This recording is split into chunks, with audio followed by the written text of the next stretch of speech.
assassin versus assassin in an endless time loop on a single island. This premise alone has me excited, but there is so much more going on in Deathloop, and it might be the next big shooter to hook busy gamers.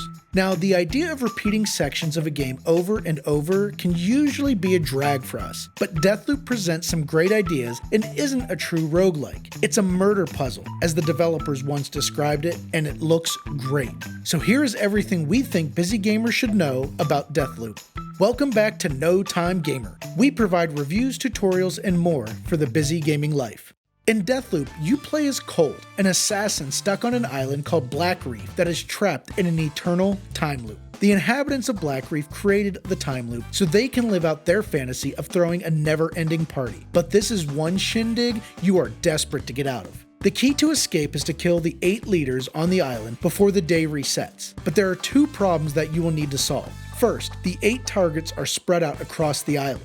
You'll need to discover the tricks, traps, and shortcuts to get to them quickly and finish the tasks all in one day. The other issue is another assassin is on the island, Julianna. You are her target, and she loves nothing more than to ruin your day over and over again.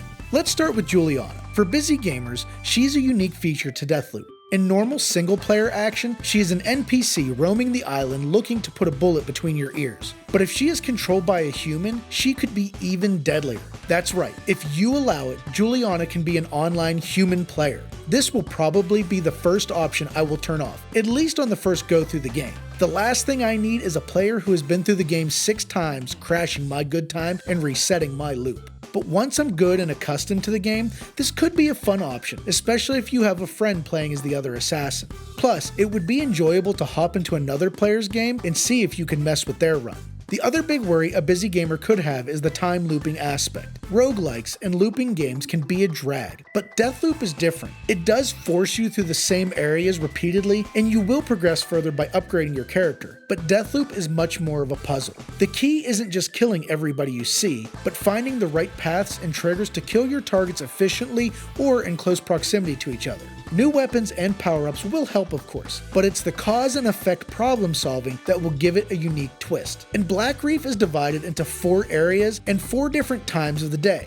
Each part of the island will be structured differently depending on what time of the day you are there. This will make the island like 16 mini levels smashed together into one setting and will keep the game feeling fresh. And you'll need to explore each part during each time frame to discover the right event triggers to maximize your deadliness. And don't worry, you won't be sent loose on the island without guidance. There will be hints scattered throughout that will help draw you in the right direction or drop you a new clue on what to do next. Of course, the power-ups and weapons will be a big part of the game too. Arkane Studios is best known for the Dishonored series, and Deathloop feels like a spin-off of those games based on the weapons and power-ups that Colt will use. As Colt progresses in the game, he'll unlock time manipulation powers, teleportation, telekinesis, and more. There's even a great power where you can link enemies' fates together, so headshotting one enemy automatically kills the other. Arkane has a knack for some really creative powers, and it should be exciting to experiment with all of them. Weapons, on the other hand, will be fleeting tools. Resetting the loop will cause a certain amount of reset to your character, but you will unlock tools that will let you keep your favorite gun or 2 for the start of a new loop day.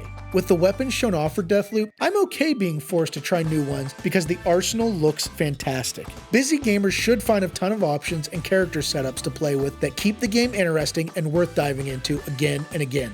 Deathloop also has some killer voice work and a setting that is unique. Blackreef has a 60s retro vibe and style. It gives the game a cool mellow undertone, contrasting the chaos you'll spread among its inhabitants. And the story is told as you play. There doesn't seem to be a big push for cutscenes, which is great, so you'll learn about your target's habits and their more sadistic traits as you track them around the island. You also have Julianna harping in your ear, taunting you throughout the story. It makes for fantastic story beats, and the banter for the cat and mouse gameplay all make the island feel alive. Deathloop will be out very soon. It releases on September 14th for the PS5 and PC, and sometime next year for Xbox Series X and S. For busy gamers, it could be a time-looping game that is time well spent.